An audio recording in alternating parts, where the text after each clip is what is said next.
10 de la mañana con 3 minutos. Le contábamos ya que la Cámara de Diputados comienza a analizar ya la acusación constitucional contra el presidente Sebastián Piñera. Es una sesión que eventualmente se podría extender hasta la madrugada del martes. Es lo que está planeando por lo menos los diputados opositores. Las razones y el contexto, también el ambiente que se vive ahí en el Congreso, de todo eso nos cuenta Guillermo San Martín. ¿Cómo está, Guillermo? Buenos días. Buenos días. Hola, Sebastián Fresa, ¿cómo están? Muy buenos días. Claro, tal como ustedes lo señalan, es probable que esto se pueda extender hasta la madrugada con el propósito de permitir la eventual llegada de Giorgio Jackson para poder emitir su voto en medio de lo que es esta acusación constitucional contra el presidente de la República, Sebastián Piñera. ¿Por qué se ha hecho fundamental ese voto? Puesto que según los cálculos de los parlamentarios de la oposición, serían con ese voto los 78 necesarios para poder alcanzar la mayoría absoluta que se requiere para que prospere la acusación constitucional contra el presidente de la República, Sebastián Piñera, que es el quórum que está establecido para esta instancia. Pero ya se ha planteado previamente que Giorgio Jackson cumpliría justamente a las 0 horas de este martes el plazo que se habría establecido por parte de la autoridad sanitaria para poder estar presente nuevamente acá en el Congreso Nacional. Sin embargo, durante la jornada de hoy se ha planteado ciertas dudas respecto a estos plazos. Incluso por parte de parlamentarios del oficialismo se ha establecido que, según lo que han podido indagar, el contacto estrecho de Giorgio Jackson habría sido el martes pasado, por ende recién a las 20 horas de este martes, 9 de noviembre se podría recién cumplir el plazo para que él pudiera estar presente en la sala. Pero más allá de estas dudas respecto a cuándo podría estar o no presente, su voto está siendo clave para que se pueda prosperar la acusación constitucional, y es por eso que se están planteando todos los plazos necesarios en torno a ver si es que se hace necesario extender la discusión o, en su defecto, ver cuáles son las medidas que se van a ir dando con el paso de los minutos, puesto que también puede ser muy relevante si es que la defensa del presidente de la República termina o no invocando la cuestión previa. Eso podría extender el debate y establecer dos tandas, lo que sería el mejor de los escenarios para la oposición. Sin embargo, ante esta duda de si van a estar o no los votos con los parlamentarios de la oposición, quizás la estrategia de la defensa del presidente de la República pueda cambiar una vez que ya se dé cuenta del inicio de la sesión en la sala de la Cámara de Diputadas y Diputados. Pasemos a revisar en primer término cuáles son los análisis que se están haciendo desde la oposición en torno a si están o no los votos y cuál es la relevancia de esta acusación constitucional contra el presidente de la República, en palabras del candidato presidencial y diputado Gabriel Boric, y también del diputado Pepe Out, quien ya en la comisión revisora se abstuvo de avanzar en torno a esta acusación. Pasemos a revisar esas declaraciones. Yo no voy a poder votar porque estoy obligado a estar en la casa y ya no se puede votar telemáticamente. Pero que acá estamos ante un juicio político a un presidente que está imputado por la Fiscalía Nacional de la República, que ha sido portada en los diarios mundiales por negociación incompatible, por cohecho, en un caso de depredación ambiental que indigna a la mayoría de los chilenos, y que por lo tanto, más allá de cómo se hace efectivamente para que voten quienes tengan que votar, no perdamos de vista de que, desde mi perspectiva por lo menos, el presidente de la República tiene que responder políticamente por algo tan grave. Yo creo que es un exceso de búsqueda de protagonismo en víspera de una elección. No me merece más comentario que eso. Está en su derecho de estirar el reglamento hasta donde sea posible. Es legal, por supuesto, está en su derecho. La opinión pública juzgará. Va a ser una tortura, por supuesto, porque escuchar más de una hora al diputado Naranjo y 10 o 12 horas va a ser una tortura. Mi calificación de la intervención de Florcita Alarcón es delirante. Y yo creo que hablar 13 horas seguidos es del mismo registro de delirio.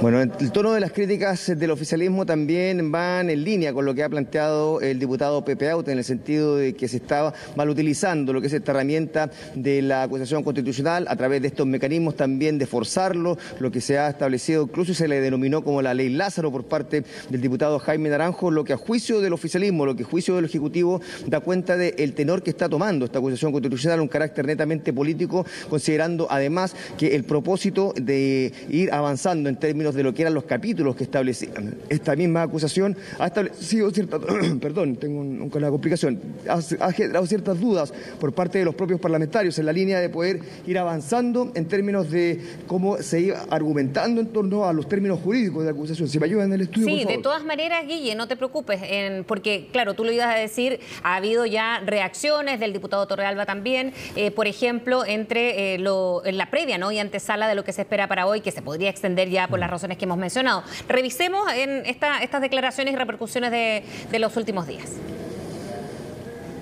Va a ser una discusión larga, espero que se rechace evidentemente, y con respecto a la ley Lázaro, ya la verdad que a veces el payaseo de la oposición ya cansa un poco, y la verdad que no hacemos mucho caso a ese tipo de acciones, y yo espero de que se rechace, porque evidentemente esta no es una acusación constitucional, sino que es una acusación electoral.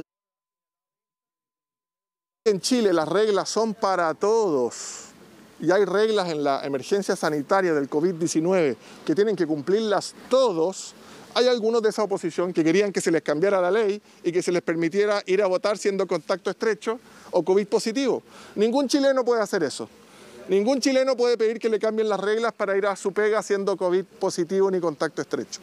Por lo tanto, dado esa contingencia y dado que es una votación 100% político-electoral, al parecer no estarían los votos para aprobarla en la Cámara de Diputados, por 1 o 2. Bueno, y precisamente a esta hora ya comienzan las intervenciones en esta jornada que se adelanta, va a ser muy particular. Escuchemos al diputado de la UDI, Juan Antonio Coloma, refiriéndose sobre todo al tema del procedimiento para lo que viene el día de hoy. Serían menos de 7 días. Si se intenta establecer otra forma de contar el tiempo, el diputado Jackson estaría saliendo de la cuarentena antes de lo señalado por la ley. A modo de ejemplo, los candidatos presidenciales, el resto de los candidatos presidenciales, se reunió en un debate presidencial con el candidato Boric y el debate fue a las 8 de la noche y ningún candidato presidencial va a hacer campaña hoy en la noche. Van a esperar hasta mañana. ¿Por qué? Porque entienden que el cómputo de los plazos es de los 7 días desde que estuvieron por última vez. Es por esto, presidente, que yo le solicito a la mesa poder oficiar con urgencia al Ministerio de Salud para que informe respecto del plazo de la cuarentena del diputado Jackson sin perjuicio local, de lo cual desde la bancada de la UDI también hemos oficiado recientemente a la Seremi de Salud para que pueda informar a la brevedad posible, pero nos parece de máxima gravedad que no se cumplan los 7 días de la cuarentena establecida por la legislación. Gracias, presidente. Bueno, ahí hay un problema técnico, digamos, ¿no? De en qué momento se acaba la cuarentena específicamente. Cuando comienza el día, como pretenden o lo plantean, digamos, los diputados de oposición, que efectivamente ingresando en la madrugada ya alcanzaría a llegar Giorgio Jackson, o a las 20 horas, como plantea el diputado Coloma, que es cuando se habría reportado el caso. De una disputa, Guillermo, bien técnica, ¿no? Pero que tendrá que sacar a alguien, me imagino. Yo creo que aquí la Seremi tiene algo que decir. No, de todas maneras, y eso estaban a la espera de cuál iba a ser la aclaración que iba a hacer la propia Seremi de Salud al respecto sobre el caso particular de Giorgio Jackson, pero también se ha planteado acá en el Congreso Nacional que no se le puede prohibir a los parlamentarios asistir a votar, y ahí también hay otra duda técnica en el sentido de qué es lo que se debe superponer, o la condición de salud que puede representar cierto riesgo más allá de cuál sea el resultado del examen PCR que se realizó en su momento, teniendo que cumplir con los plazos establecidos para la cuarentena preventiva o en su defecto también permitirle venir a votar. De todas maneras, se ha manifestado por parte de Giorgio Jackson que está la voluntad para buscar todas las fórmulas sin pasar a llevar ninguno de los estatutos ya establecidos a propósito de la pandemia, los establecidos en el Congreso Nacional, para que él pueda ser parte de esta votación. Pero también hay otras alternativas que se están buscando por parte de la misma oposición para poder alcanzar esos 78 votos, puesto que se dudaba de cuál iba a ser el voto, por ejemplo, del diputado Jarpa, que es uno de los que en su momento ha votado no en línea con la oposición, sino que también más alineado con el oficialismo, y en esa línea es que quizás se pudiese conseguir que ese voto aminorara la necesidad de la presencia de Giorgio Jackson, pero todo esto está en un escenario que se va a ir desenvolviendo a partir de lo que sea ya el inicio de la discusión al interior de la sala de la Cámara de Diputadas y Diputados, puesto de que ya con los análisis que se han hecho en extenso por parte de parlamentarios de la oposición, también está la necesidad de ir asegurando los votos, y como les decíamos, quizás si se invoca la cuestión previa, ahí no se requieren los 78 votos, puesto que para rechazarla se requeriría mayoría simple. La dificultad está centrada en lo que ocurre con el fondo de la acusación constitucional. Ahí es donde se requieren la mayoría absoluta, los 78 votos, y es por eso de que está esta postura de poder extender el debate lo máximo posible hasta permitir que Giorgio Jackson pudiese eventualmente ingresar, si es que ese voto fuese fundamental para poder alcanzar la mayoría que requiere avanzar en torno a esta acusación constitucional. Pero como les decíamos, se está iniciando ya el debate, ya se está presentando ciertos cuestionamientos, la mesa tendrá que resolver cuál es el camino a seguir, y eso se va a ir aclarando en la medida que se vaya avanzando en torno a este debate, más allá de lo que puedan ser los aspectos de fondo de la acusación constitucional, puesto que está marcado por todos estos aspectos adicionales, lo que son la idea de extender el debate, la denominada ley Lázaro, las diferencias que se han presentado en torno a cuándo comienza a regir el periodo de cuarentena preventiva por parte de algunos parlamentarios, y todo eso ha ido generando un ambiente muy enrarecido respecto a lo que significa avanzar en torno a esta acusación constitucional que, como les decíamos, se está iniciándose al interior de la sala de la Cámara de Diputadas y Diputados. Frecia, Sebastián. Sí, es interesante ver ahí los argumentos, por ejemplo, del propio diputado Coloma, que hay un tema sanitario, y se entiende también que haya este tipo de vacíos porque evidentemente no había habido un contexto que se superpone, ¿no? Pero estamos en medio de una pandemia en que sabemos que la presencialidad puede también generar, bueno, lo que sabemos ha generado en plena campaña presidencial por una parte, y también en las tareas legislativas, dejando fuera algunos parlamentarios, y ahí recurrir a distintas herramientas como para extender en este debate y luego una discusión y posterior votación. No, de todas maneras, si eso es lo que se va a ir decantando con el paso de los minutos, como les decíamos, si bien ya se ha insistido en que el uso extenso de la palabra sin detenerse por parte de algunos de los intervinientes, si es que se invoca la cuestión previa, incluso también ahí podría aminorarse la intervención del diputado Jaime Naranjo, en el sentido de que no hay plazo tampoco para que cada uno de los que integra la comisión revisora vaya entregando sus argumentos respecto a su voto, pero si se va directo al fondo, ahí es donde surge la idea esta de que Jaime Naranjo pueda estar leyendo incluso él ha planteado un texto de más de 1.300 páginas con el propósito de poder ir ampliando la discusión. Pero eso ya se ha planteado que no incurre en ninguna ilegalidad, es más bien usar una herramienta que permita en algún momento tener los votos según los cálculos que se hacen por parte de la oposición. Sin embargo, como lo que se ha planteado en duda respecto a lo que se ha manifestado en los últimos minutos es que si es efectivamente el martes o el lunes cuando comienza a regir la cuarentena de Giorgio Jackson. Guillermo. Pasemos a ver lo que está ocurriendo en este momento en la sala de la Cámara de Diputadas y Diputados. Sí, está interviniendo el diputado Gonzalo Vinter hasta ahora. Muchas gracias. Diputado, no quedó claro lo que nos trató de explicar. Diputado Vilavaca. ¿No? Dice el presidente de la Cámara que no ha quedado tan claro.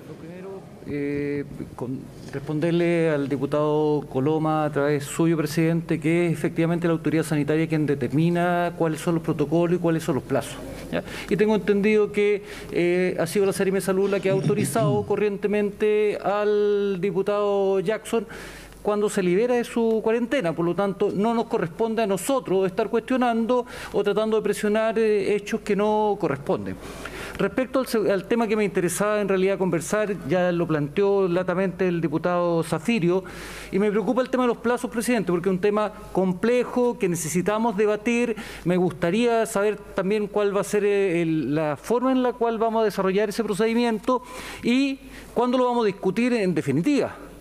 Porque efectivamente la Constitución establece plazos que son bastante acotados para este proceso de discusión y necesitamos poder con profundidad poder enfrentar un tema que es complejo en la zona sur de Chile. Por lo tanto, también le pediría, señor presidente, que nos señalara si que existe acuerdo ya para discutirlo en esta Cámara de Diputados, señor presidente. Gracias. Muchas gracias, diputado. Sobre el primer punto, fue bastante claro que la autoridad sanitaria es quien determina las cuarentenas. No sé si eso no quedó claro a la sala, pero es lo primero que dijimos en nuestra intervención. Sobre el segundo punto, diputado, los comités están al tanto que mañana, a contar de las 10 de la mañana, en sesión ordinaria vamos a discutir la prórroga del estado de excepción, con 3 minutos por cada diputado que se inscriba, hasta el término de orden del día. Terminar el orden del día, se vota con los diputados que hayan podido intervenir en esa sesión. Muchas gracias. Diputado Barrera. Bien, ahí el presidente de la Cámara, entonces, aclarando un punto trascendental, como hemos hablado hasta ahora, Guillermo, es la Seremi de Salud la que determina cuándo comienza y cuándo se acaba la cuarentena, a propósito de la situación del diputado Giorgio Jackson. Es que ya estaría al tanto de los antecedentes como para que se haya tomado esta determinación por parte de la oposición. Exacto. No, de todas maneras, y ahí está la duda también respecto a lo que se planteaba en términos de qué es lo que rige la hora desde que se establece el último contacto estrecho, el día, y eso es lo que ha generado diferentes interpretaciones en los parlamentarios. Obviamente aquí también hay cierta conveniencia de cada cual que lo interpreta a su manera, de la forma de después poder generar algún argumento en la sala y ver en medio de este escenario de la acusación constitucional quizás cuál puede ser la mejor interpretación para ellos, pero en todas maneras la que tiene que resolver y establecer los criterios definitivos en torno a si puede estar o no presente el diputado Giorgio Jackson será la Seremi de Salud la que deberá entonces aclarar este punto a partir de lo que sea la solicitud de la mesa de la Cámara de Diputadas y Diputados, toda vez que se ha hecho oficializando esta petición por parte de otros parlamentarios, puesto de que como mesa debemos insistir, se ha planteado que no hay ninguna posibilidad de impedir que un parlamentario pueda venir a votar. Eso ya lo ha aclarado el propio prosecretario de la Cámara de Diputadas y Diputados, pero sin embargo es finalmente la resolución de la autoridad sanitaria la que podría establecer cierta restricción al diputado Giorgio Jackson, y eso se va a ir resolviendo entonces dentro de los próximos minutos, una vez que se entregue el informe definitivo entonces en torno a la situación de Giorgio Jackson, que como le hemos insistido podría resultar clave su voto para poder alcanzar los 78 que se requerirían ante la eventualidad de que estuviera el resto de los votos de la oposición para poder aprobar esta acusación constitucional y pase su trámite al Senado.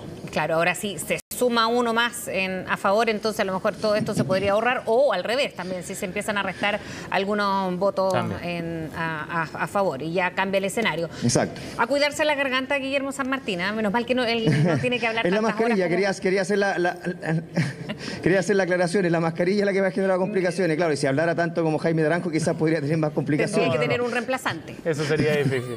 Guillermo San Martín con los detalles del Congreso. Gracias, Guille. Nos vemos. Seguimos en contacto. Buenos días. Chao. Bueno.